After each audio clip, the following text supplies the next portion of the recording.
Vamos lá. Claudinho Barros perguntou por onde começar a estudar Goetia. Eu já respondi essa pergunta, tá? Eu comentei sobre logo no Le Megeton, A Base de Tudo, 5 livros. Você vai ter lá o Ars Goetia, o Ars Paulina. É interessante você estar estudando lá para você ter a ideia do tradicional. Mas é claro que a Goetia sozinha é uma ferramenta, mas ela pede de você um conhecimento mais amplo. Então é interessante conhecer sobre purificações, sobre consagrações. É interessante você entender sobre elementos, sobre dias, horas planetárias. É sempre bacana você ter um escopo maior de informações. É óbvio que quanto mais especializações, quanto mais conhecimento você tiver, melhor. Então eu indiquei o Cabala Mística da John Fortune, o Magos do Franz Barrett, os 3 livros de filosofia do Agrippa. Também sugiro sempre a Evocação Mágica do Bardon. Então, são livros que vão te dar uma base muito bacana de magia cerimonial. Então, por onde começar a Goetia? Claro, pela Carta Magna, pela Carta da Constituição, o Ars Goetia. Mas aí, primeiro, você vai ver ali e às vezes você é até chamado, você sente até uma afinidade com outros métodos. Como, por exemplo, a luciferiana, como o método, por exemplo, da Goetia do Dr. Hood. Você pode ter uma afinidade com a demonolatria. Então, é interessante primeiro você ir na base e depois ver as vertentes aí, o que mais te afina. Beleza? Uma moça chamada, o codinome dela aqui é Citri. Ela pergunta, o que você acha sobre envolver orgasmo feminino, no caso da masturbação, nos rituais? Já fiz com Citri, mas por pura intuição e não estudei muito a fundo. O que eu digo sobre isso? Olha, se você ver essa live ou estiver vendo essa live, você vai ver que eu disse o seguinte: o Grimório, por exemplo, na base, o tradicional, ele não vai te falar para fazer oferendas, ele não vai te falar para fazer isso ou aquilo. Um daimon ou outro no tradicional, principalmente como o rei, por exemplo, Paimon, vem com 2 menores, Labal e Abalim. Então ele pede para você oferecer algo, para ter ali uma troca. Mas os outros daimons não é sugerido ali.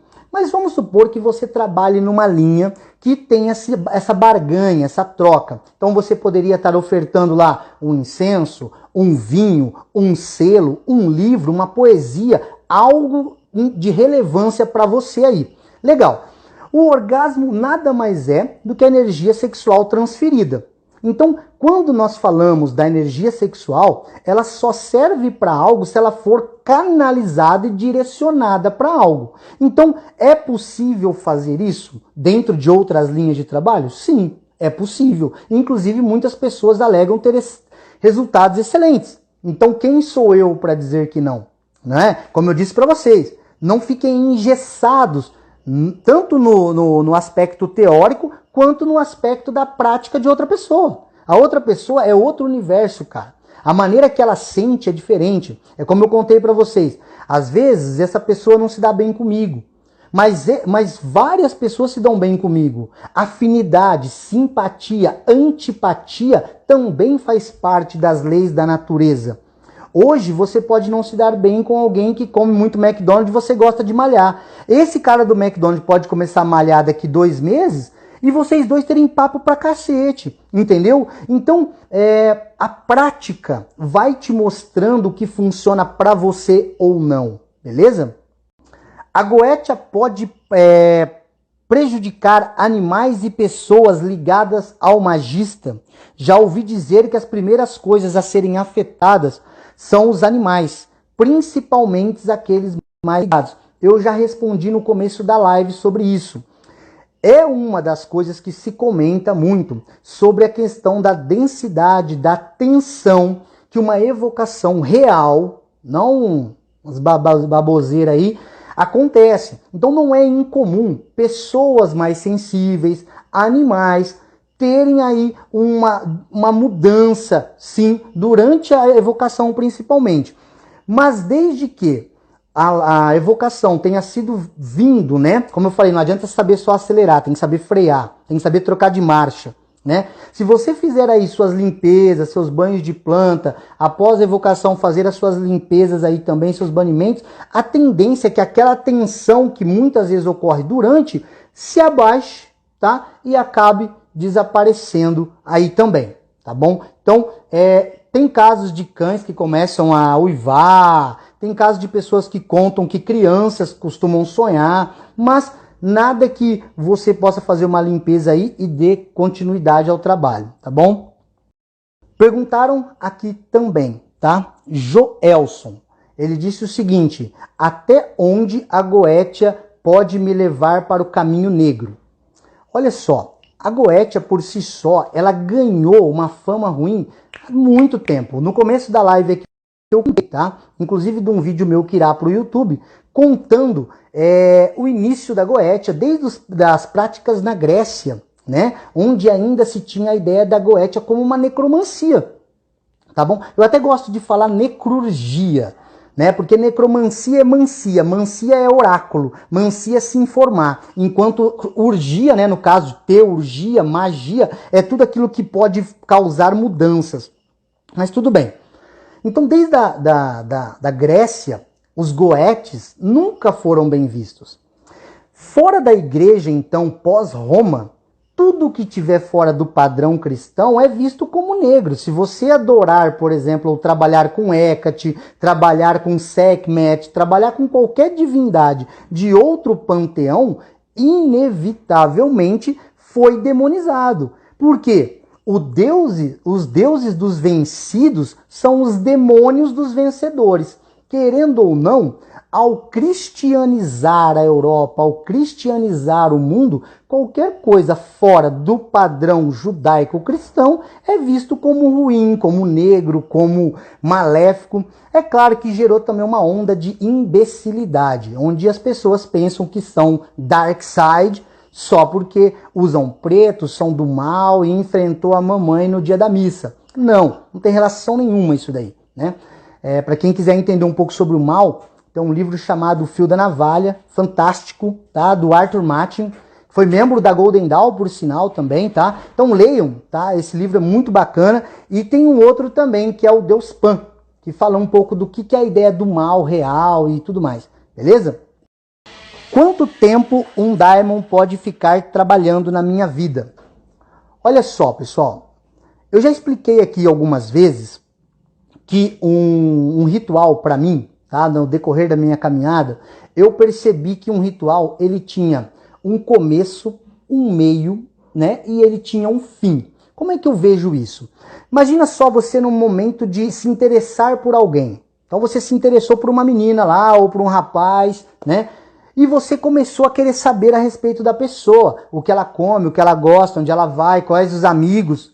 Olha que interessante, quando você se afina com um determinado Daimon e ele te chama a atenção, não é incomum você começar a querer conhecer sobre ele. E aí você começa a descobrir dia, hora, regência, metal, pedras, cor de vela. Entende? Você começa a entender o que supostamente são os gostos dele. Se eu gosto de carne e churrasco, que é o caso, fica complexo quando eu for na sua casa você me servir um almoço vegetariano. Ainda que eu não vou meter o pé em tudo, mas é algo que eu penso, pô, ela não queria me agradar. Entende? Muito bem.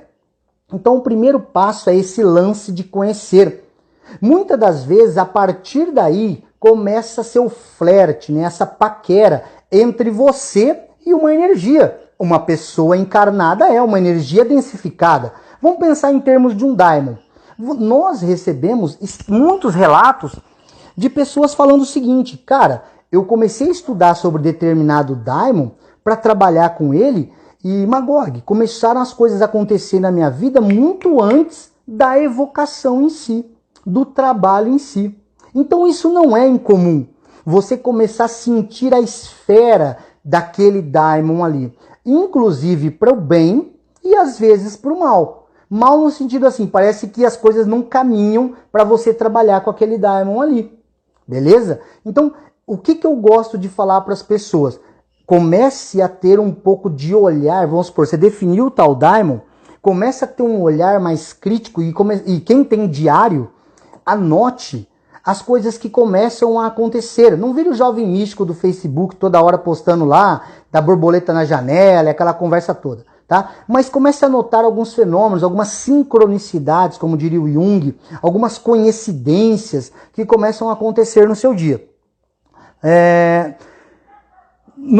Se você ainda der continuidade a isso, depois dessa paquera, desse conhecimento, de começar a entrar na vibe, você sabe quando a menina tá na tua. Você sabe quando o cara tá na tua. Você sabe quando tá rolando a química do olhar. Então você começa a saber se tem a ver ou não com a tua prática. Então você começa a construir o teu ritual. Que dia que eu vou fazer? Que hora que eu vou fazer? Quais as cores e os elementos que eu vou usar? Você começa a preparar. Pô, agora você já conhece a pessoa. Agora você vai convidar ela para o jantar. Vai convidar ela para conhecer ela melhor. Cara, é neste momento que você já começa a se conectar com a ideia de trazer aquela pessoa para um momento legal. Cara, já é o momento que você, ao meu ver, Frater Magog, a experiência me mostrou que, ao começar a trabalhar e preparar um trabalho para determinado espírito, daimon, anjo, divindade ou alguma coisa, as coisas começavam já a mexer o doce aí, se é que vocês me entendem. O ritual em si é só a consumação entre a tua vontade, o teu desejo e a vontade do outro lado. Entende? Por que eu digo isso? Lembra que teve o antes? Tem o durante, que é o casamento ali, aquela evocação, né? E depois nós temos o depois. O que é o depois? As coisas que passam a ocorrer após a evocação. Então, no decorrer dos dias, não é incomum você perceber sincronicidades, ou seja, coincidências, você começar... Vou dar um exemplo para vocês aqui, tá? Vão soltando aí algumas coisas se vocês quiserem, que essa pergunta foi muito bacana, e eu gosto de falar sobre isso. No decorrer dos dias, vou te dar um exemplo.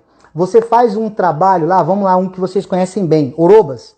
Orobas, segundo o Grimório, ele é regido por Júpiter. Júpiter é quinta-feira, a cor é azul, o metal é estanho. Muito bem.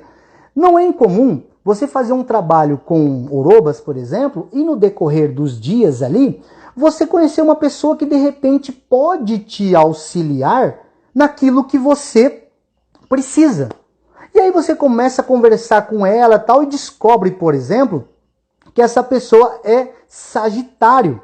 Tá? É Sagitário. E aí você fala, puta cara, Sagitário é regido por Júpiter. Tem uma ligação ali. É pequena e não quero que vocês caiam naquela paranoia, né, que a gente fala, né, com a esquizofrenia paranoide de começar a ver tudo em todos os lugares, mas é interessante nesse momento que você tem ali no diário, como eu já comentei, anotado algumas coisas. Não é incomum você começar a receber informações sobre aquelas coisas que você pediu na evocação. Então percebam que teve o antes, o durante e o depois. Você pode sonhar depois, pode trabalhar com o oráculo, pode inclusive as coisas começarem a fluir de uma maneira mais rápida. Esses são sinais de uma evocação ou de um trabalho bem sucedido, tá bom? Carlos, Leandrão tem uma dúvida cruel. Exemplo, um trabalho está fluindo com um determinado daimon e na outra semana fiz um trabalho com o mesmo daimon, mas não fluiu. Como punir esse daimon? Espera aí que ele continua. Sendo que esse daimon está trabalhando bem em outro trabalho. Carlos, vamos supor que você me contrata para eu te enviar um livro e para eu fazer um trabalho para você. Eu faço um trabalho para você e está tudo fluindo. E eu não mando o livro que você comprou de mim. Cara, você tem que me chamar e conversar comigo de novo. Onde que eu estou falhando? Por que eu não estou cumprindo? Você já pensou numa coisa? Se você pedir, por exemplo, para um peixe subir árvore, aquele exemplo que nós sempre damos, cara, não é que ele não quer cumprir, é incapacidade dele. Então, de repente, pode ser uma questão de análise novamente, se esse daimon é o ideal, ou evocá-lo novamente. Porque se um trabalho está fluindo, chama de novo. entende? Né? O diálogo, ele sempre é o caminho mais viável. Porque se você for, por exemplo, pela ideia da frustração através do anjo, essa ideia de queimar selo de Daimon, né? Hoje em dia tem umas coisas, ainda que o Grimório cite, viu, pessoal? O Grimório cita, mas é outro momento aí que nós vamos falar. Mas vai pela linha do evoque de novo. Se a tua vida está fluindo numa área e aquele Daimon não está trabalhando na outra, não tem por que você espanar e destruir tudo, né? É como se a sua mulher fosse uma excelente profissional fora de casa, mas não fosse uma boa dona de casa. Cara, ela trabalha fora, velho. É melhor você ter o diálogo do que um divórcio, entende? O diálogo sempre é o caminho. Citri, eu acredito na energia das pedras. Sempre quando vou fazer evocação eu coloco pingentes de turmalina. Turmalina é tradicional, né, Citri? Para absorver aí, para proteção. Não só a turmalina, né? Muitas pessoas utilizam, por exemplo, a própria ônix, que é uma pedra relacionada aí com Saturno, né? Por ser negra e tudo mais. E Saturno tem essa vibração aí de absorver energias, de proteger e tudo mais, tá bom? Frater Magog, na sua experiência, qualquer pessoa, mesmo começando no ocultismo há pouco tempo, deve ou pode trabalhar com Goetia? Pessoal, quem sou eu para falar o que alguém pode ou não pode fazer? Né? Ainda ontem nós falávamos, né? Liberação de armas ou não. Nós conhecemos a educação do nosso povo, né? Nossa cultura aqui. E aí vem aquela questão que eu falo para vocês. Arma é feito lá para se proteger. Carro é feito para andar. As pessoas atropelam estando bêbadas e também atiram nos outros estando bêbadas. O problema nunca esteve na arma e nunca esteve no carro. O problema são as pessoas. O problema é que os idiotas fazem idiotice. Então a faca que é para passar manteiga também corta o pescoço de um bebê. Então o problema nunca é a ferramenta, mas o problema é o utilitário da ferramenta.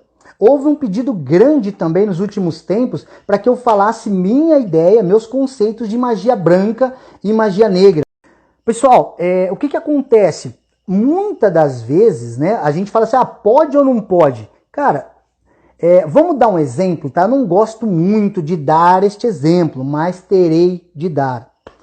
Quando Aleister Crowley entra para Golden Dawn, quando ele é iniciado na Golden Dawn, tempos depois, ele era um rato de biblioteca, assim como o próprio Matrix, né? Mas, que era o fundador, um dos fundadores ali. E o Crowley, cara, ele toma contato com a Goetia e tal, e ele tem um parceiro dele, o Alan Bennett e tudo mais, e os caras começam a querer trabalhar ali com o Goetia, começam a trabalhar.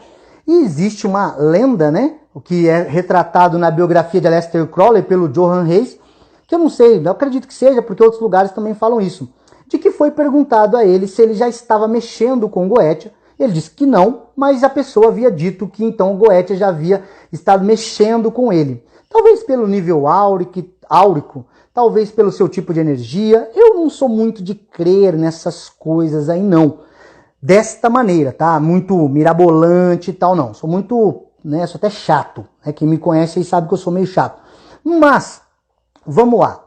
A Goetia, ela era vista, por exemplo, dentro da Golden Dawn, principalmente porque ela vinha ali da era vitoriana, daquela coisa amarrada, engessada, como magia negra. Assim como todos os grimórios, onde se trabalhavam com espíritos mais densos, você tinha aquela concepção de que, cara, quem se afunda no abismo, no lodo primeiro, não vai subir. Então na Golden Dawn tinha aquela questão de primeiro o quarteto dos elementos, Malkuth, Yesod, Hod, Netzah, que são dentro da árvore da vida, era o grau de neófitos, zelator, práticos e filósofos.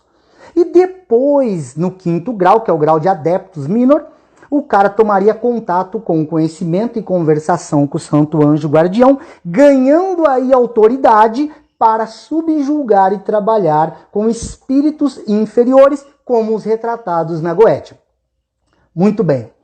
Século XXI, rede social onde todo mundo é fodão, todo mundo é primo de Lilith, cunhado de Astaroth, fala com Asmodeus no banheiro fazendo cocô, enfim, todo mundo é fodão, né? Nesses nossos tempos, a pergunta foi se eu acho que pode.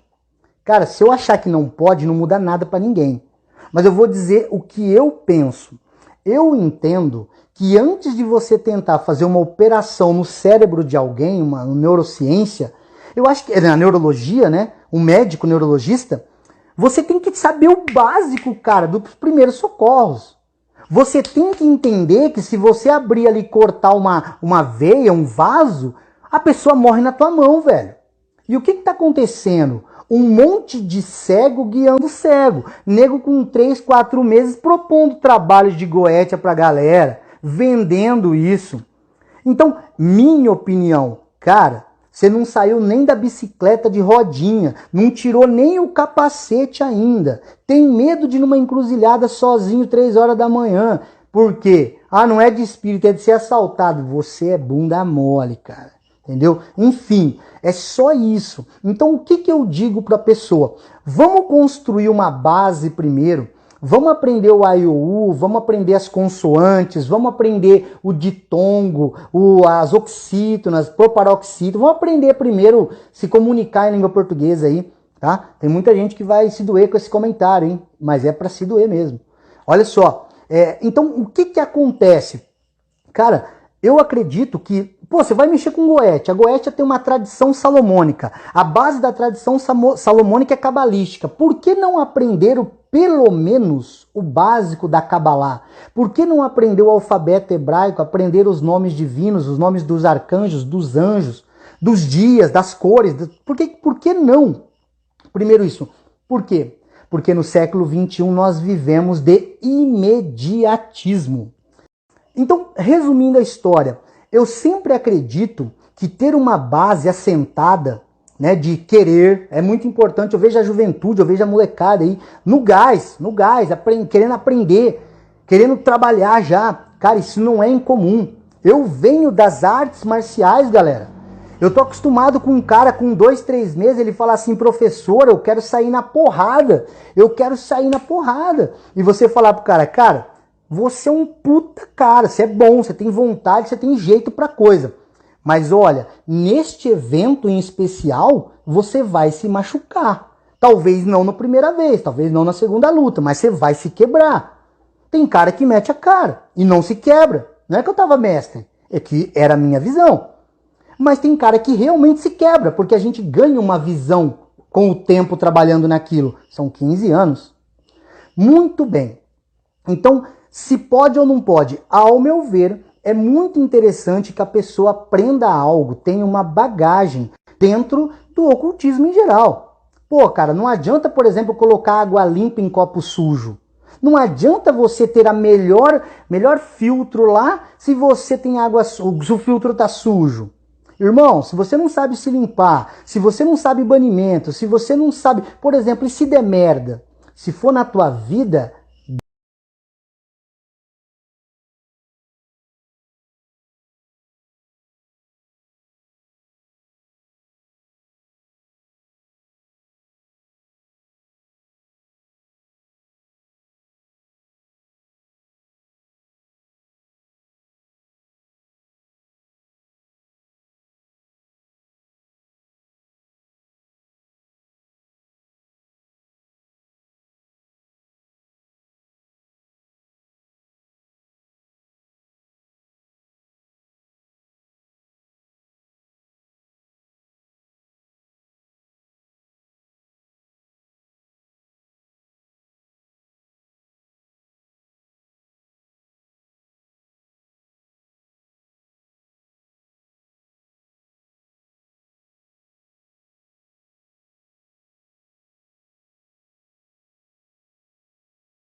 qual sua opinião sobre o uso de substâncias alucinógenas nos rituais? Meu questionamento disso é por conta de ter dúvidas sobre até Até onde é o efeito da substância ou uma manifestação?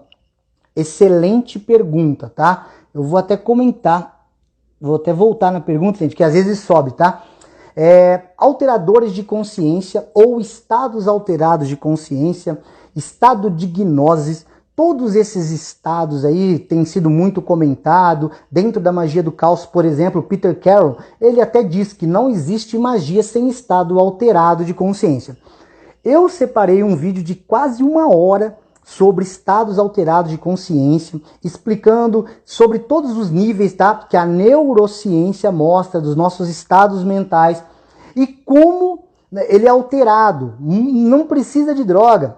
Não é que, calma que eu já explico. Mas ele é alterado com emoções como raiva, amor, ansiedade. Então, todo momento os estados mentais estão mudando. Então, um alterador de consciência, por exemplo, meditação. Hipnose, que eu adoro, já comentei muito por aqui, é um alterador. Mas vamos falar de substâncias. Se você vier com essa galera que é engessada em dizer isso é certo, isso é errado, já começou mal. A história da magia, ela começa lá com o xamanismo primitivo, quando o homem era ele e a natureza. E quando o homem toma contato, quem que lidava diretamente com os espíritos? O xamã, o que é o nosso pajé. E um dos métodos, uma das ferramentas, o que Castanheda chamou aí para o Diogo, aí, em homenagem ao Diogo, de aliados, né? Eram as plantas de poder. Então, a ayahuasca, de outra maneira, tá? A ayahuasca, pensem na ayahuasca que a gente conhece hoje, aí, que foi chamada de Santo Daime também.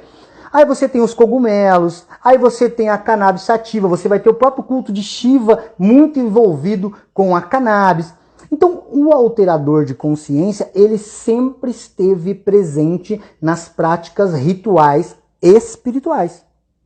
Esse papo de, fora tal, eu te entendi perfeitamente quando você diz, até onde, me desculpem a palavra, até onde eu enchi meu rabo de droga e produzi uma esquizofrenia autoinduzida, e tô vendo balela, e até onde ela realmente expandiu a minha consciência. O que eu te digo é, o problema nunca será o carro, o problema é se você sabe dirigir. Eu conheço pessoas que tomam 2 latas e arrumam briga na balada.